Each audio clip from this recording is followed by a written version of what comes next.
हाथ भी मिला, लीजिए। हाँ हाँ, बहुत अच्छी बात है, बहुत अच्छा आदमी है।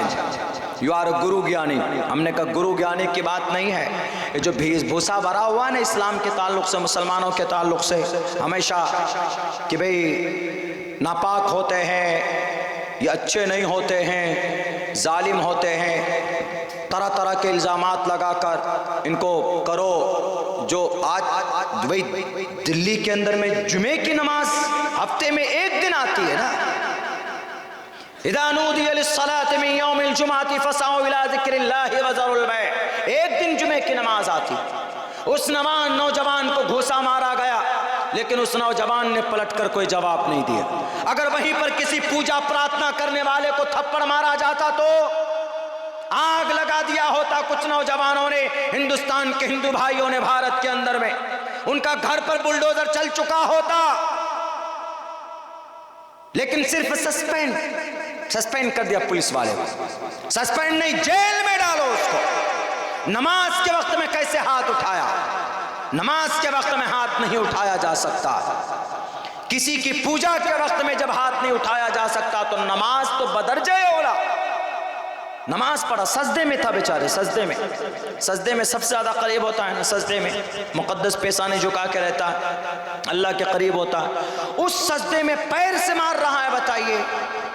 इसीलिए मैं कहता हूँ इस देश के मुसलमानों से कि खामोश मत बैठो, अपनी ज़ुबान को खोलो, कानूनी लड़ाई लड़ने के लिए मैदान में आओ। ये जालिम लोग हड्डियाँ चबाने के लिए बैठे हुए हैं। मेरा नाम से पिछले 2 दिन से गुना मध्य प्रदेश के अंदर न्यूज़पेपर में दे दिया हुआ है, न्यूज़पेपर में बाज़ाब्ता वहाँ के अखबार में, कि सन 2047 तक इस्लामी स्टेट बनाने वाला अब्दुल्ला सलीम गिरफ्तार हो गया। कल से मेरे पास वो अखबार भेजा, कोई फेसबुक पे लिख रहा है, कोई व्हाट्सएप पे भेज रहा है कि मौलाना आप ठीक ठाक हैं। हमने कहा अरे भाई वो मामला किसी और का है, और वो उसने उस न्यूज़ में शक्ल मेरी लगा दी, फोटो मेरी लगा दी, आदमी कोई और है, फोटो मेरी लगा दी। आज मैंने कानूनी कार्रवाई की है, उस पर नालायक को पकड़ कर लाऊंगा मैं अपने सीमांचल उस न्यूज़पेपर वाले को। कुछ मिलता नहीं है, वो बस ये मौलाना, मस्जिद, अजान, नमाज, इससे क्या होगा देश का? कुछ होगा? अरे कुछ करना है तो गरीबों की मदद कीजिए, बेकसों की मदद कीजिए। हमारे नबी पाक अलैहिस्सलाम भूखे रहते थे, लेकिन कभी भी आप किसी साइल को वापस नहीं जाने देते थे। वम्मस्साइल फला तनहर, कभी भी नहीं झिड़कते थे आप। गरीबों की मदद करो ना। उस पर कानून नहीं बनेगा, कानून बनेगा तो कुरान पर बनेगा कि नहीं जी इस्लाम में ये कानून गलत है, ये कानून नहीं होना चाहिए। मेरे मुसलमानों, आपको आपकी शरीयत बचाने के लिए मैदान में आना पड़ेगा, वरना अभी एक और इल्ज़ाम लगा, पता है, ग़ज़वा हिंद वाला, ग़ज़वा हिंद का फतवा, एक बड़ा इदारा है ना उत्तर प्रदेश में, हनफी मसलक के लोगों का बड़ा इदारा माना जाता है। जैसे सल्फ़ी मसलक के लोगों का बनारस के अंदर है, वो अलग मसला है, वो मसलकन किसी का, कोई किसी से जुड़ा हुआ, कोई किसी से जुड़ा हुआ। लेकिन जब ये जालिम लोग आते हैं ना मैदान में, आपको टारगेट करते हैं, तो फिर ये आपको एक नज़र से देखते हैं। मौलाना जर्जीस भी, जाकिर नाइक भी, मौलाना कलीम भी, मुफ्ती अब्दुल समी भी, सब एक प्लेटफॉर्म पर आ जाए। वो सब आप सबको एक समझते हैं, और बड़ी दुर्भाग्य है कि हम मुसलमान अपने आप को एक नहीं समझते। इस कौम को एक प्लेटफॉर्म पर आना है, एक प्लेटफॉर्म पर।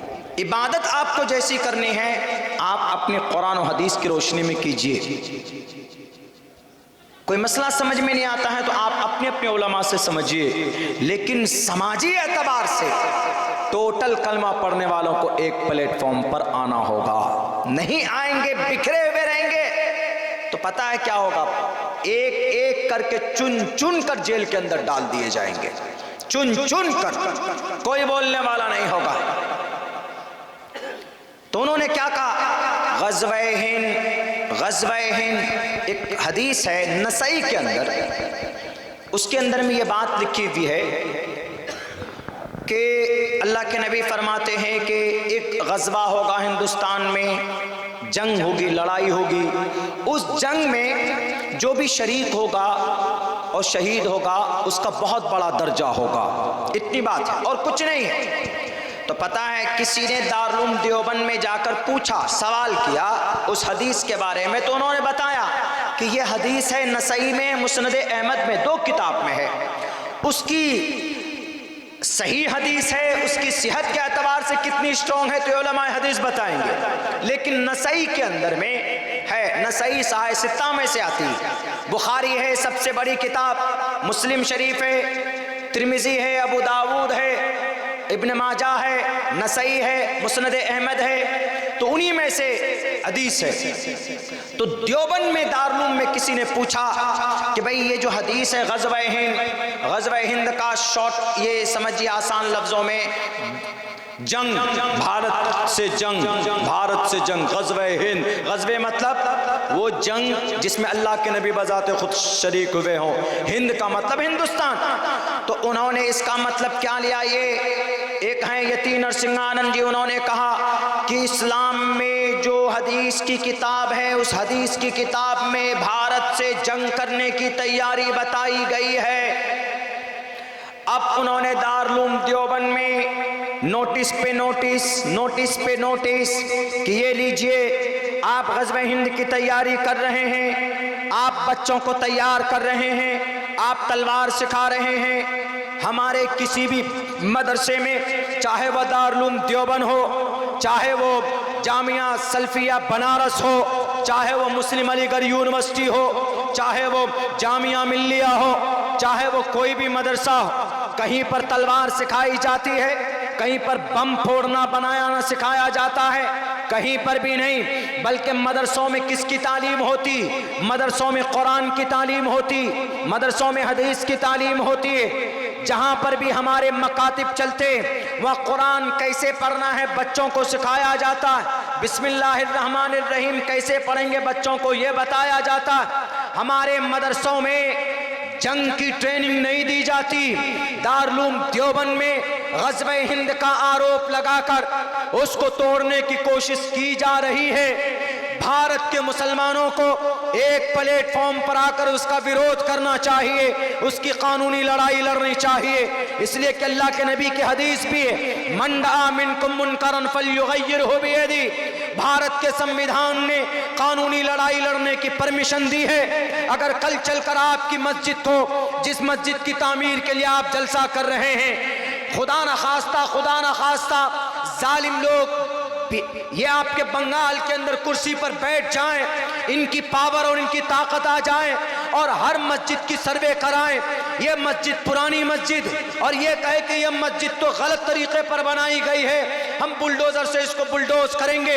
अगर बुलडोजर से ही मस्जिद को, मदरसों को, घर को तोड़ना है तो हाई कोर्ट किस लिए बनाया, सुप्रीम कोर्ट किस लिए बनाया, डिस्ट्रिक्ट जज किस लिए बनाया है। भारत के अंदर इस्लाम से पैगाम हासिल करो। कोई भी आदमी अगर गैर कानूनी तौर पर काम कर रहा है तो उसको कोर्ट कचहरी के अंदर डाला जाए, उसके ऊपर डायरेक्ट बुलडोजर ना चलाया जाए। मेरे भाइयों, जब इस देश को आजाद करना था, जब इस देश में क्रिश्चियनिटीज बढ़ रही थी, अंग्रेज आया था अपने मजहब की तबलीग कर रहा था, ईसाई मजहब, और उसकी शुरुआत आपके बंगाल हुबली डिस्ट्रिक्ट से शुरू किया था। आपके कलकत्ता में क्रिश्चियनों की एक कॉलेज है, पुष्प कॉलेज उस जमाने में था, एक उन्होंने यूनिवर्सिटी बनाई थी, एक स्कूल बनाया था, वहां पर नौजवानों को भर्ती करते थे, मुस्लिम नौजवानों को, और वो अपने ईसाई मजहब को बढ़ावा देते थे।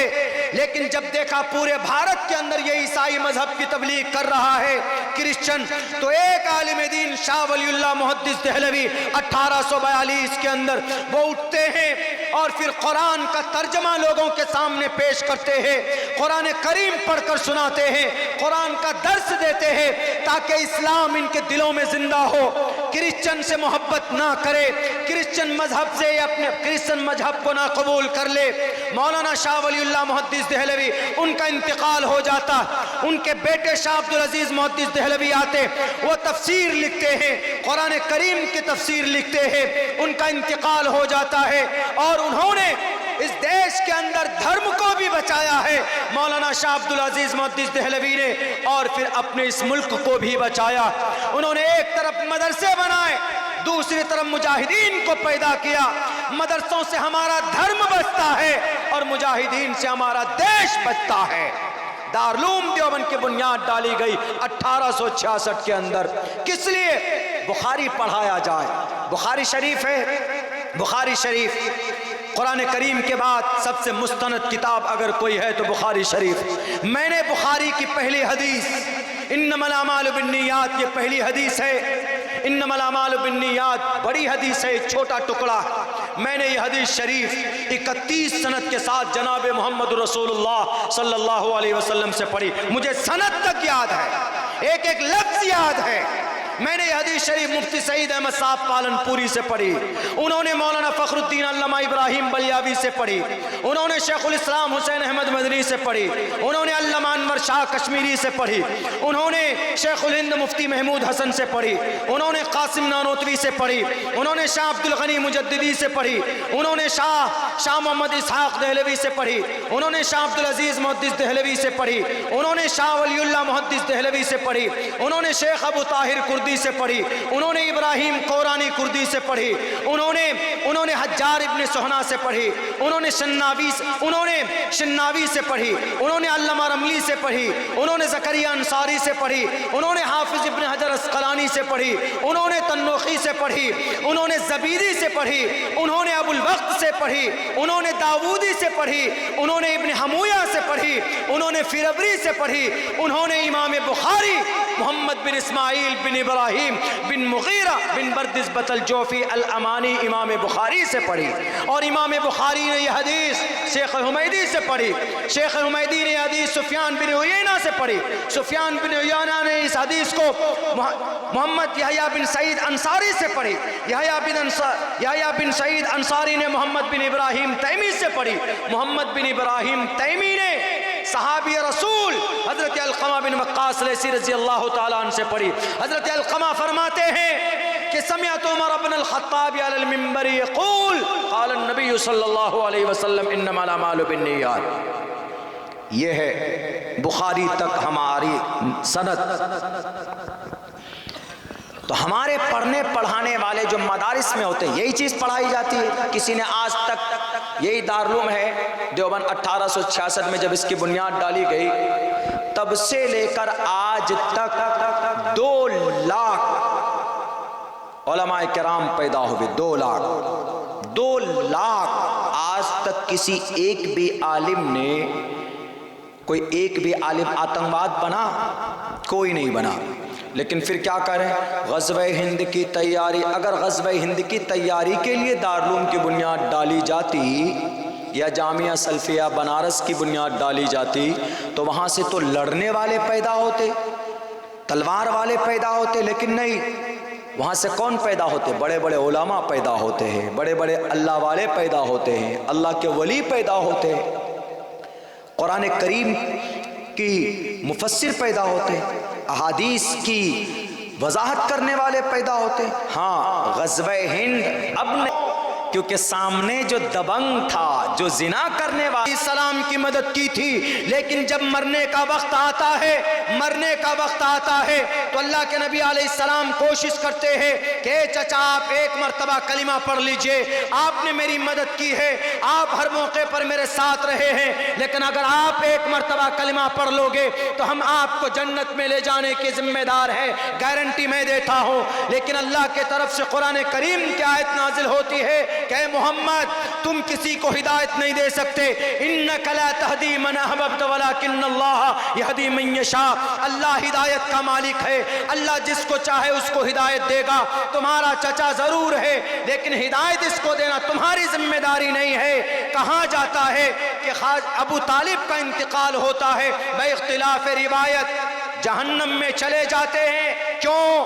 नबी की बात नहीं मानी, अमल अच्छा नहीं था, अमल तौहीद का नहीं था, नमाज कभी नहीं पढ़ी, शरीयत मोहम्मद को गले से नहीं लगाया, तो ख्वाजा अबू तालिब उस वक्त का सरदार, उस वक्त मक्कतुल मुकर्रमा में अबू तालिब से बड़ा कोई नहीं था। उनके अब्बा के इंतकाल के बाद, अब्दुल मुत्तलिब के इंतकाल के बाद सरदारी किसी के पास थी तो अबू तालिब के पास थी, लेकिन सरदारी की वजह से जन्नत नहीं भेजा गया। वहीं पर अबू तालिब के ज़माने में नबी पाक अलैहिस्सलातु वस्सलाम का एक साथी का एक सहाबी जो बदसूरत था, शक्ल के एतबार से बदसूरत, सूरत के एतबार से काले कलोटे, नसब के एतबार से कोई बड़ा नसब नहीं, कबीले के एतबार से कोई बड़ा कबीला नहीं था, लेकिन जब नबी की शरीयत पर मर मिटता है, कुरान के बताए हुए वहदानियत पर अपनी जान को कुर्बान करता है, तो बिलाल हबशी चलता है मक्का की गलियों में, इनकी चलने की आहट सुनाई देती है जन्नतुल फिरदौस में। इससे साफ पता चलता है कि अल्लाह के नजर में नाम बड़ा नहीं होता, अल्लाह के नजर में काम बड़ा होता।